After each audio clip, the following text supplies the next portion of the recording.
In the 21st century, thieves are breaking into files, not metal safes. The mysterious group Anonymous has struck again with a warning that this is just the beginning.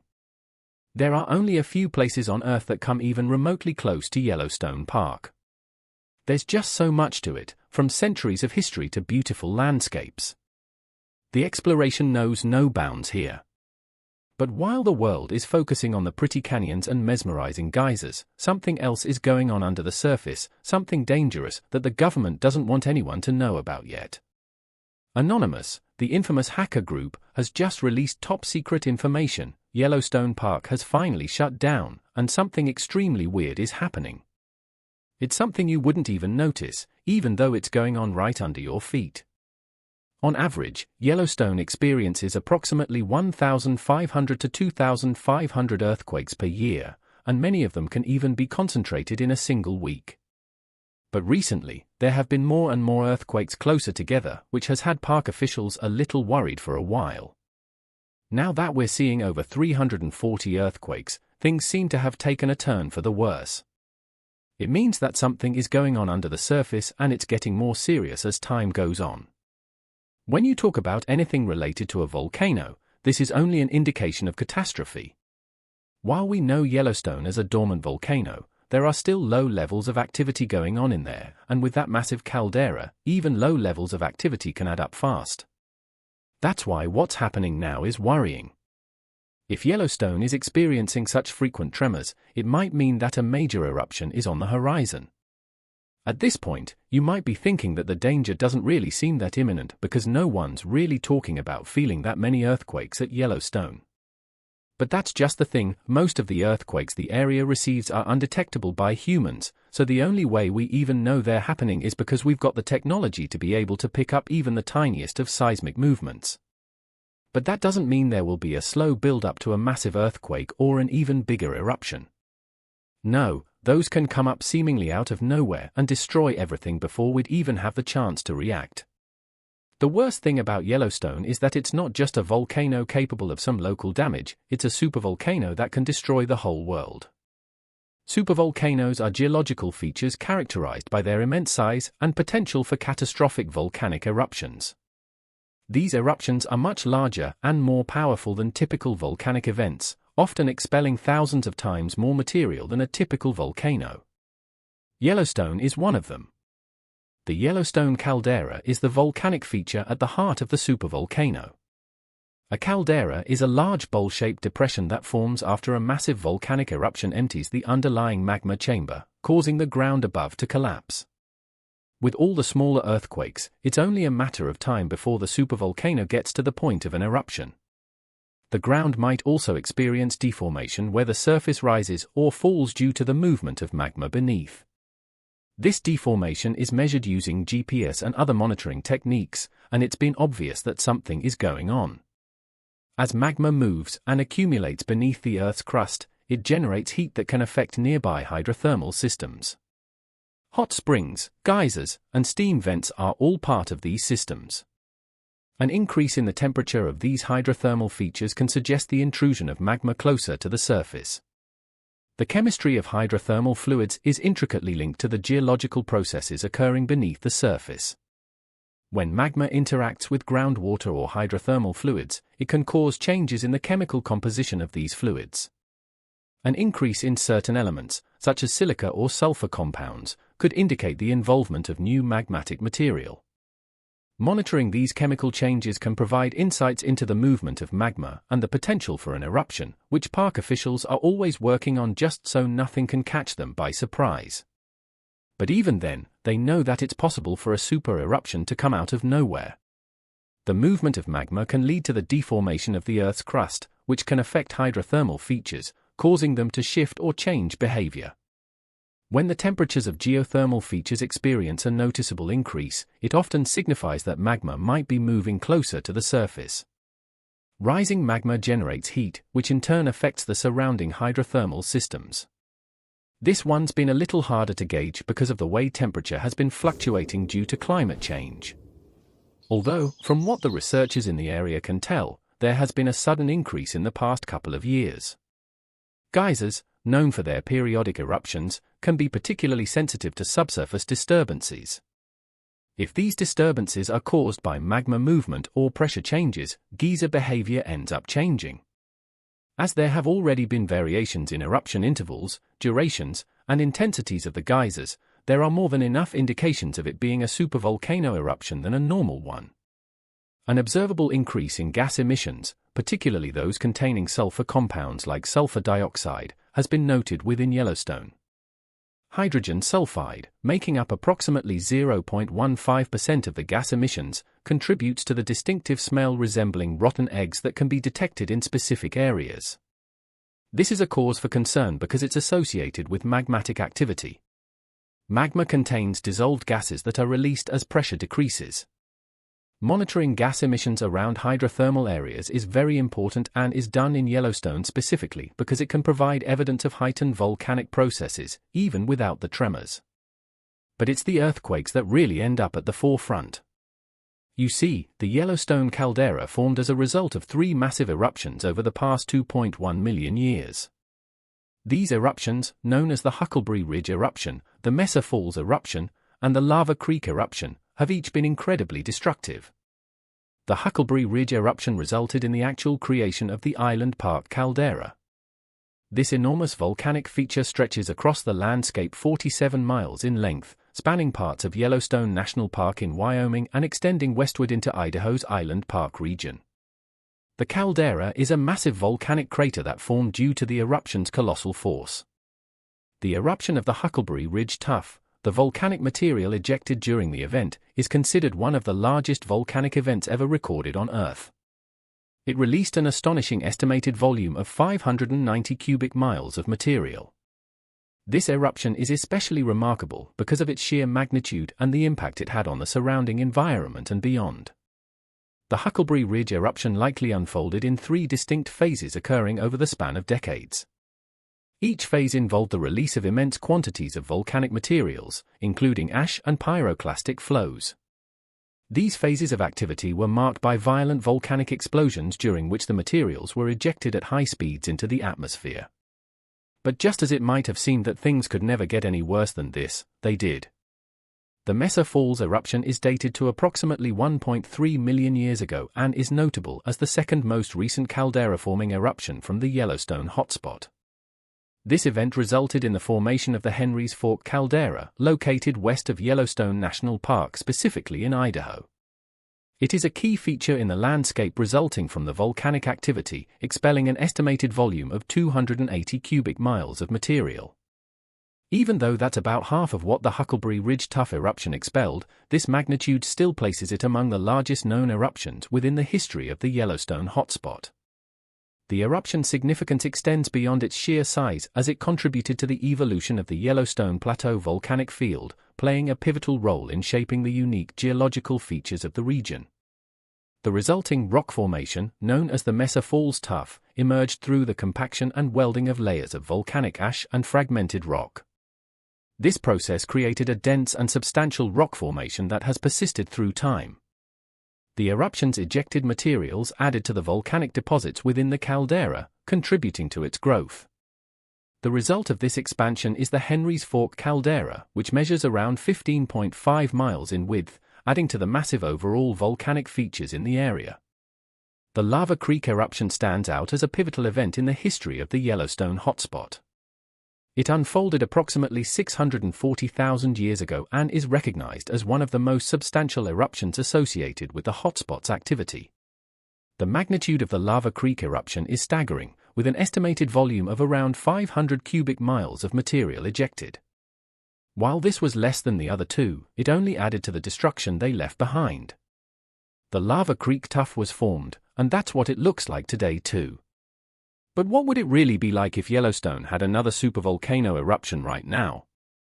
Well, to put it simply, absolute chaos. Supervolcano eruptions are fueled by the accumulation of vast amounts of magma underneath. The Earth's crust holds magma that can exert immense pressure, leading to the formation of a large, shallow magma chamber beneath the surface. Since Yellowstone already has such a chamber, the initial signs of an impending supervolcano eruption would be next. These often include a significant increase in seismic activity, characterized by a series of earthquakes of varying magnitudes. These earthquakes indicate the movement of magma and the adjustment of the Earth's crust to the growing pressure. As discussed at the beginning of this video, this is already happening. There has been a noticeable shift in Yellowstone's volcanic activity since March 2018. The once infrequent eruptions of the famous steamboat geyser became the norm, increasing in frequency, sometimes happening as often as once a week. It was a regular pattern unlike anything researchers had seen before in recent times. There weren't even any historical records showing this much frequency. In 2014, an earthquake of 4.8 on the Richter scale centered near the Norris Geyser Basin in the park's northwest corner, an area that had barely experienced earthquakes in the past. It was a major cause for concern. But what would it really be like if Yellowstone actually erupted? Unlike typical volcanic eruptions, which are usually impactful but confined to specific areas, the eruption of a supervolcano operates on an entirely unparalleled scale. In the event of a Yellowstone eruption, the initial explosion could generate a shockwave with devastating consequences. The explosion would release an enormous amount of energy in a fraction of a second, forming a powerful shockwave that radiates outward from the eruption site. This energy, similar to the detonation of multiple atomic bombs, is predominantly in the form of intense heat, pressure, and shockwaves. As the shockwave travels outward, it interacts with anything in its path, causing a sudden and drastic increase in pressure leading to absolute destruction. The rapid increase in pressure can cause walls, roofs, and windows to buckle and shatter. Even well-built structures might struggle to withstand the sudden and extreme pressure changes. Trees, being relatively flexible, can absorb some of the shockwave's energy, but the force can still be strong enough to uproot even large and sturdy trees, a devastating scenario especially in a national park. However, that's not even the scariest part about a possible eruption here. A volcanic eruption releases a mixture of molten rock, gas, and ash from the Earth's core. The scale of a supervolcanic eruption, such as one at Yellowstone, can be so immense that much of the erupted material might not even get propelled far from the crater due to gravity and the sheer force of the eruption column. Despite the magnitude of the eruption, there is still the possibility of some lava flows. These flows happen when the erupted magma is so hot that it remains in a liquid state, allowing it to flow like a terrifying river of molten rock. The lava flows from a Yellowstone eruption would likely be sluggish in nature because the molten rock is extremely viscous, meaning it is resistant to flowing quickly. Unlike the fast-moving lava flows seen in some volcanic eruptions, the Yellowstone lava flows would move at a relatively slow pace. This might sound like a good thing for people in the area when it happens, but even then, they'll need to run fast to get away from the lava before it spreads to the entire national park and beyond. And that might not be easy. There are many factors affecting the reach of the lava flows, including the terrain, cooling processes, and the eruption's sheer size. These flows would likely extend only up to around 25 miles from the eruption source. Though the lava emitted during an eruption would be exceptionally hot, often exceeding 1,832 degrees Fahrenheit, this extreme heat would pose a substantial threat to anything in its path. This threat extends not just to people in the area, but also to the entire structure of the national park itself. Even nearby structures, such as buildings and infrastructure, would be at risk if they are within the potential path of the lava flows. The intense heat of the lava could cause combustible materials to catch fire, and the sheer force of the advancing lava could damage or destroy structures entirely, leading to millions in damage. Another aspect often forgotten is that the lava flows would also endanger surrounding vegetation. The extreme heat would cause plants to ignite and burn, adding to the hazardous conditions. While all of this happens, the high temperatures would incinerate or severely damage any vegetation in the lava's path. Wildlife in the vicinity of the lava flows would face significant challenges. Many animals might not be able to escape the approaching lava due to its slow but relentless movement. The loss of habitat and the potential for direct harm from the lava would threaten local ecosystems too. While it's always the earthquakes and the lava that are associated with volcanic eruptions, a Yellowstone eruption of such magnitude would also release an immense volume of ash and volcanic debris into the atmosphere. This mixture of fine particles, rocks, and minerals would be propelled high into the sky by the force of the eruption.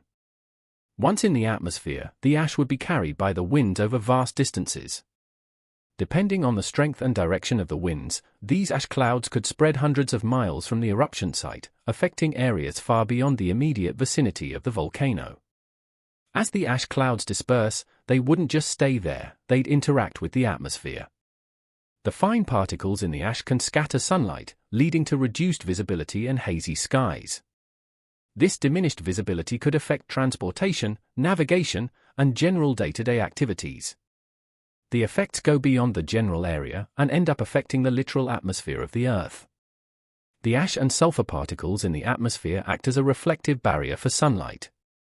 When sunlight interacts with these particles, a significant portion of it is scattered and reflected back into space, resulting in less sunlight reaching the Earth's surface, leading to a cooling effect. The reduced influx of solar radiation triggers a cooling effect on a global scale, a phenomenon often referred to as a volcanic winter.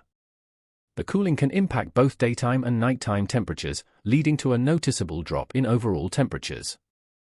The cooling caused by the ash and sulfur particles can lead to changes in weather patterns. The temperature difference between various regions could influence atmospheric circulation, potentially causing shifts in prevailing wind patterns and ocean currents. These alterations in atmospheric dynamics could result in changes in weather systems and precipitation patterns too, long after the eruption. The reduction in sunlight reaching the Earth's surface can have a direct impact on agricultural productivity. Photosynthesis, the process through which plants convert sunlight into energy, would slow down due to reduced light availability. This could lead to delayed growth and development of crops, potentially affecting crop yields and harvest timings. The climate changes induced by the volcanic particles tend to be short-term, lasting for a span of years to decades. This has happened before too. The eruption of Mount Tambora in Indonesia in 1815 is considered one of the most powerful volcanic events in recorded history. The eruption was a massive explosive event that released a lot of ash, gases, and particles into the atmosphere. The ash cloud ascended into the stratosphere. This cloud contained large amounts of sulfur dioxide gas and aerosols, which were injected to a considerable height in the atmosphere. These particles reflected sunlight back into space, leading to a cooling effect on the Earth's surface. The ensuing reduction in temperatures resulted in 1816 being referred to as the year without a summer. The cooling caused by the eruption was substantial. During the summer of 1816, temperatures in many parts of the northern hemisphere were significantly below average. There were frosts and snowfalls during months that are typically warm, causing widespread crop failures and food shortages. The cold temperatures and shortened growing season led to severe agricultural losses and food scarcity in various regions. Famine and hardship afflicted many communities. The eruption's effects were felt globally, highlighting how a single volcanic event could influence climate and society on a large scale.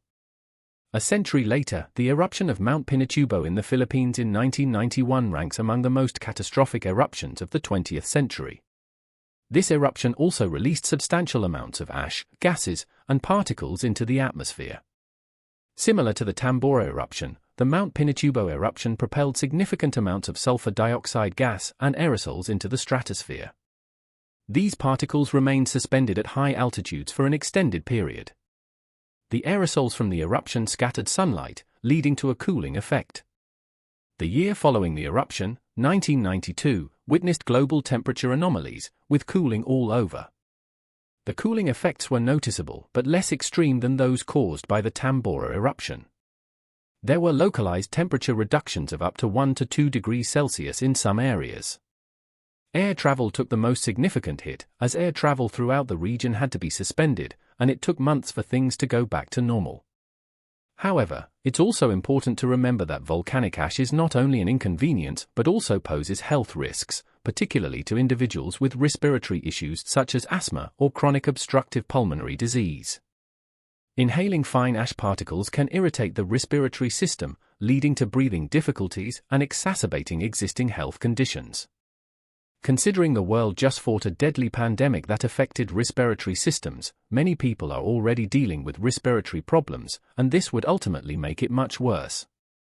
As the ash settles, it can accumulate on surfaces both indoors and outdoors. This ash accumulation can create problems ranging from a thick layer of dust on streets and buildings to more significant structural issues. Ash can infiltrate ventilation systems, air conditioning units, and other mechanical components, leading to blockages and reduced efficiency of these systems, affecting indoor air quality and temperature regulation. If Yellowstone goes through a supervolcanic eruption now, it would just worsen the climate change that we're already experiencing. So far, we've had extreme winters followed by extreme summers. If the winters get any colder, we'd immediately see the consequences. What's worse is that the greenhouse effect and the duration of the colder times would mean that when the ash does eventually dissipate, we'd see even hotter summers. This would be felt the most in the areas around the national park and the areas where the summers are already fairly hot. The world is already struggling to cope with climate change. Could this be the final nail in the coffin? Let us know what you think in the comments below. If you like this video, please give it a thumbs up, and as always, we'll see you in the next one.